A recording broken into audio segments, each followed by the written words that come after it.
Okay, so if I wanted to assign a Google slideshow so that the kids could create a presentation for me, I'm going to show you how to do that real quick. It's very similar to the video that we looked at with Google Docs, so I'll be a little quicker in this one.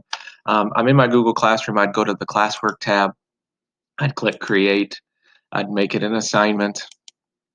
Um, I'm going to do this as a book review.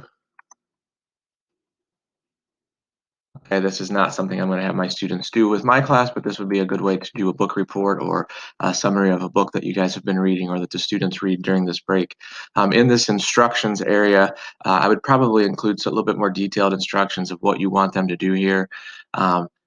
Explaining them to add slides and such to their presentation to talk about the book or main characters, different things you want them to cover. You could even have those slides already set up for them to add that information to it. I do not on the sample that I'm going to show. Once again, we have our point values over here. I'm going to leave it as ungraded. I'm going to put it in my extended spring break topic.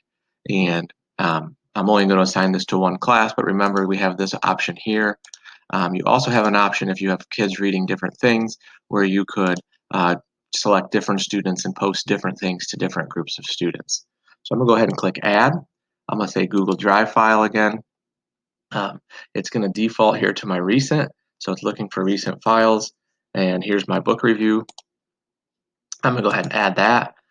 And once again, over here, though, I'm going to say make a copy for each student. And so when the student opens it up, it's going to give them a copy of what I have for them. And it's going to just be a Google Slides file so that the students can start building a slideshow. So if they click on it, once again, they would have a turn in button up here, but because this is my file and not a student file, we're not seeing that. Remind them to turn that in when they're done, and remember, even if they haven't turned it in, you can go in through the folder for this class, and you can see all of the things that they are working on currently.